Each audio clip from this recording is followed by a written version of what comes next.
housing. This is the state that is the only state in the region with a $7.25 an hour minimum wage. $2.83 if you worked in a tipped worker job. This is a state that is the worst in the nation when it comes to the funding gap between the poorest and wealthiest school systems. And our children are suffering, and our city is suffering. This is a state that has tried time and time again to restrict the right to vote, to enact common sense gun control. But I will tell you that today, Philadelphia is on the rise. This is a city that has suffered so much from all those policies that have come out of Harrisburg. And now it's our turn to fix this state. And when we fix this state, we're going to fix this nation. Over the next 72 hours, we are going to see more than $40 million in advertising directed towards this city, telling us and weaponizing fear, the politics of race, and hatred against one another. And as all my colleagues have said, we are here to say thank you to everybody who is volunteering today, because the only antidote to those $40 million in ads, and I'll be damned if I let an advertisement get in the way to my right to a decent public school, to our right to breathable air and water, to our chance to have housing for all and a decent life for our children and our seniors. I'll be damned, but that difference is all of you. That difference is that ability to cut through that cynicism, that hate, to go mother to mother, parent to parent, working person to working person. It's gonna rise. Thank you. Yeah. All right, I'm a PFT member, proud former public school teacher, and it is my honor to introduce PFT President Jerry Jordan. Good morning, and thank you so much, Helen. I want to thank all of you for being here, and to IATSE for your hospitality, and to the Philadelphia AFL-CIO for your partnership. Today is an exclamation point on a hard-fought effort to make a real difference in this election, and by doing so, collectively uniting for the greater good and fighting for a better tomorrow. We are fortunate to have a candidate running for governor and a candidate running for senator who believe in the promise in Pennsylvania. They believe that every child deserves to grow up with a quality, fully funded public education. They believe that every child deserves to grow up without fear of dying by gun violence. They deserve to live in a world where their life expectancy and future chances are not determined by the color of their skin or their zip codes. They believe in the union way of life. To say their opponents don't believe in any of that is an understatement. Randy will talk more about Attorney General Shapiro in just a moment. But let me say this. Josh Shapiro is deeply committed to fully funding public education. His opponent, on the other hand, has plans which he will carry out on day one to slash education funding by $13 billion in Pennsylvania. It's for these reasons and more our members have been working tirelessly this election. 4 days a week canvassing after having taught all day, community firing, pledge cards, phone and text banks, the list goes on. This weekend, our members will surpass 10,000 doors knocked, and we're doing it because we know that the students we teach every day and their families deserve to have a governor and a U.S. senator who believe that our better days are ahead of us. Candidates who walk the walk. And those candidates are Josh Shapiro and John Fetterman. And speaking of walking the walk, I want to turn the mic over to my sister, my friend, AFT President Randi Weingarten. She needs no introduction in Philadelphia because, quite frankly, she's an honorary resident, and she has pointed out, as she pointed out yesterday, she's been here more than Dr. Oz ever has. Randi is indefatigable. She never stops pushing and fighting for what our students and our members and our communities need. She is on the front lines of seemingly every single major issue across this nation, and that's certainly true right here in Philadelphia. So without further ado, my friend, your friend, Labor's friend, Randi Weingarten.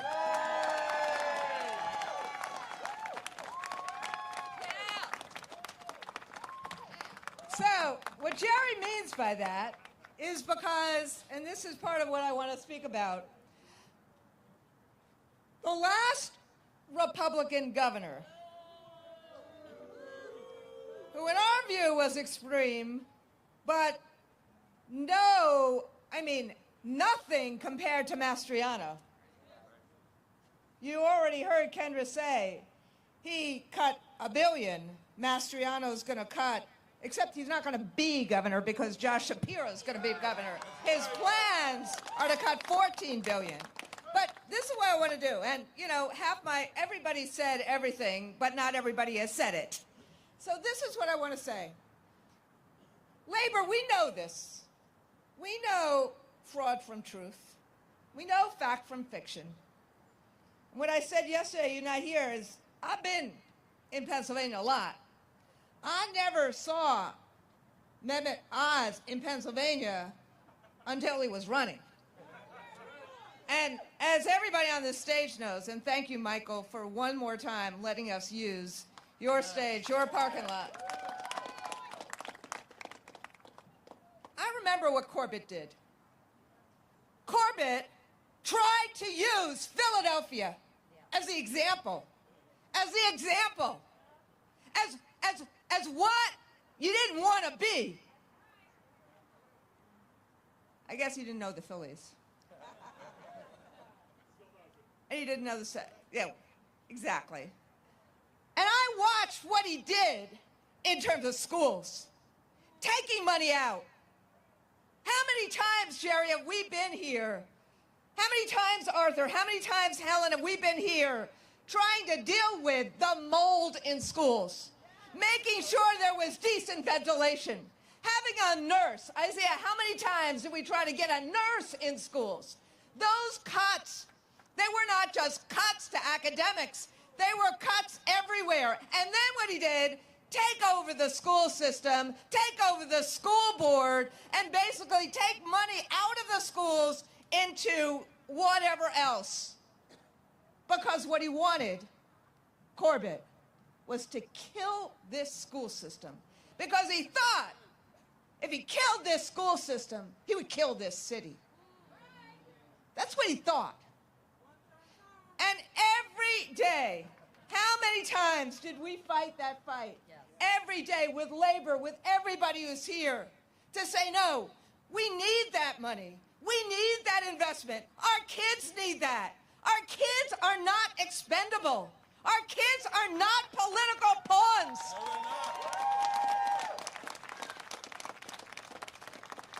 That's why. Sorry, Josh, I have a rap sheet in Philly. That's why we got arrested, stopping the board from closing schools. That's how I met Helen. That's how parents and teachers and labor got together to fight for our future. And that is what we are doing today. But this guy, these two guys, they are much, much worse. Mastriano and Oz. Look, Oprah knows Oz is a fraud. That is why she endorsed John. Right. She knows it. She understands him. That's why she endorsed John. And Mastriano? Every right, labor rights, women's rights, LGBT rights, the right to vote, every right that we have gotten since the March for Jobs and Justice in 1963 are on the line if Mastriano gets his way. Every right. This is our election. This is not just about electing people who represent us, not just about electing people who are on our side or who have our back. This is about us. And every single one of those ads are trying to obscure it. Good God. Don't children have more rights? Or shouldn't children have more rights than guns in this society? There is a way to honor the Second Amendment, but keep second graders safe. And frankly, I can go on and on. We see it. We know. Listen to Maya Angelou when she tells us, believe them when they tell us. What's the Republican plan in Washington? It's kind of 5 parts. Get rid of Social Security, Medicare. Get rid of, they're already tried to fight it, student debt relief. Gut public schools. Get rid of all the driving down of prices that Joe Biden just did in terms of health care, in terms of prescription drugs, in terms of energy prices. I know there's probably more than 5. And then, this is the best. And sorry, I am a social studies teacher, so I have to do a little bit of that. Every answer to their question is just lowering taxes for the rich. Now, if you watch the UK, it really worked well for Liz Truss. So this is who they are. They tell us this. We know this. But that's why you're important. You're always important, but that's why you're important. Everybody has said it. You have to speak the truth to people. People feel left out and alone. When you knock on their doors, they feel seen. They feel heard. We gotta get the vote out because it is close. These races are razor edge. And think about what will happen if we do get the vote out. Think about who John Fetterman and Josh Shapiro are, and I get to the honor of introducing Josh. I got to know Josh because I worked with him as we fought those loan servicers who were trying to defraud students who were trying to go to college. I watched his legal mind. I watched his passion for children. I've seen what he's done. Compare what Corbett did and said about funding schools with what Josh's plan is in terms of funding schools and funding our future. I've watched him fight the election deniers with passion and purpose. Josh Shapiro will be a great governor for Pennsylvania and for the country because of his passion, his purpose, his smarts, his compassion, and it is my honor to introduce who, if we do the work we have to do in the next 3 days, Josh Shapiro, you're and our next governor for Pennsylvania.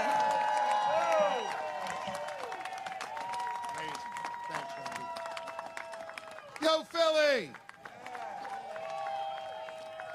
You know it's going to be a good day when you stand on a stage built by the hands of organized labor in a union town here in the Commonwealth of Pennsylvania.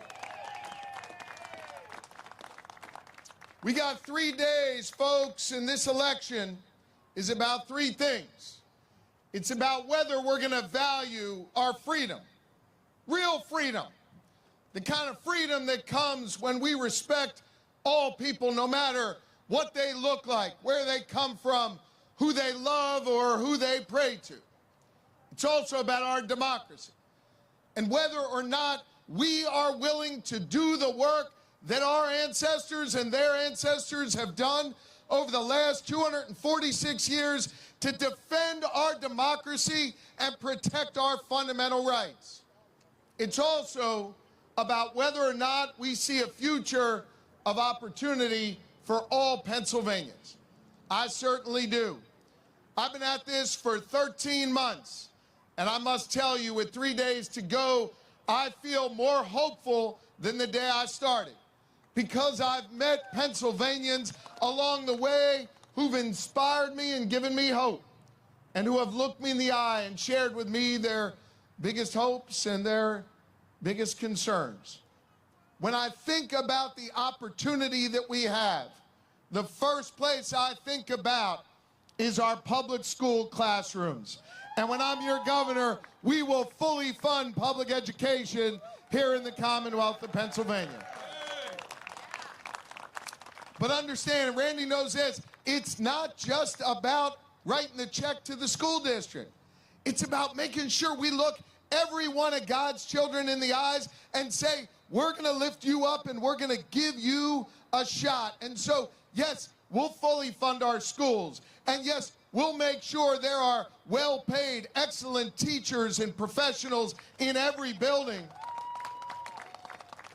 But we'll also make sure that when those children need help, they'll be able to find a mental health counselor in every single school building across our Commonwealth. We will ease the burden on our teachers. I got to tell you, teachers, y'all have to fill out way too many pieces of paper. We're going to reduce your paperwork burden here in the Commonwealth.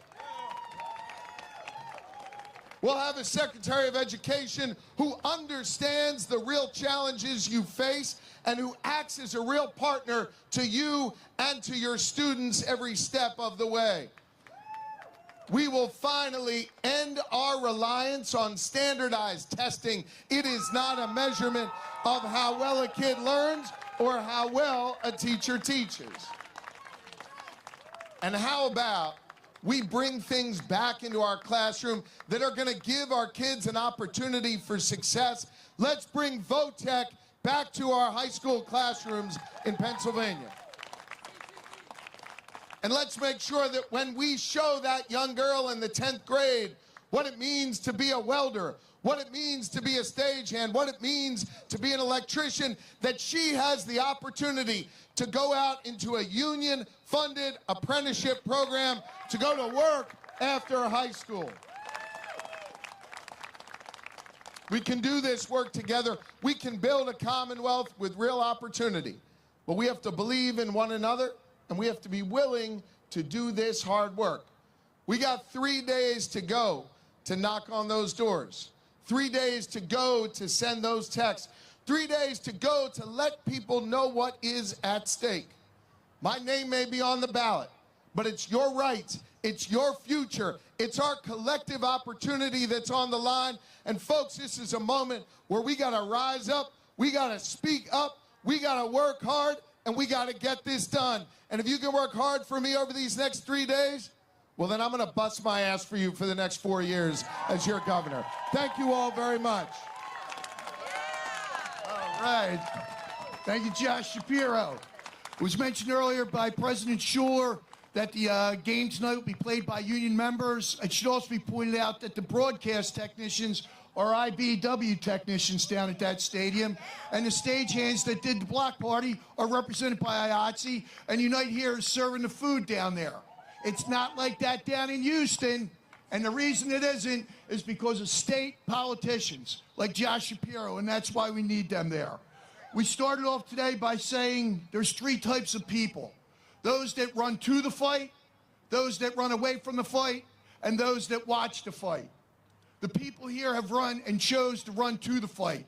It's now our job, the most important job, is to go out there and get those watchers to the polls so that they vote and get these people pushed across the line. There was a question asked from this stage earlier, and I want to thank everybody that was up here. Our speakers were great. In particular, again, I want to thank George Hasaki, Angela Freddy, who brought this to us, the bus tour, Randi Weingarten, Liz Shuler, Lee Saunders, Josh for coming down here, John Fetterman, who's not here, but we're certainly keeping him in the forefront here. Thank all those people for making this such a great event. But the question was asked, whose side are you on? It's clear. It is clear whose side Josh Shapiro is on. It is clear. It is clear whose side John Fetterman is on. You can't make any distinction. It's clear what's going on. We're going to ask you now whose side you're on, how much willing you're doing to work to get these guys across the line. So I want to thank you. Please use the energy to push for the next 72 hours and queue up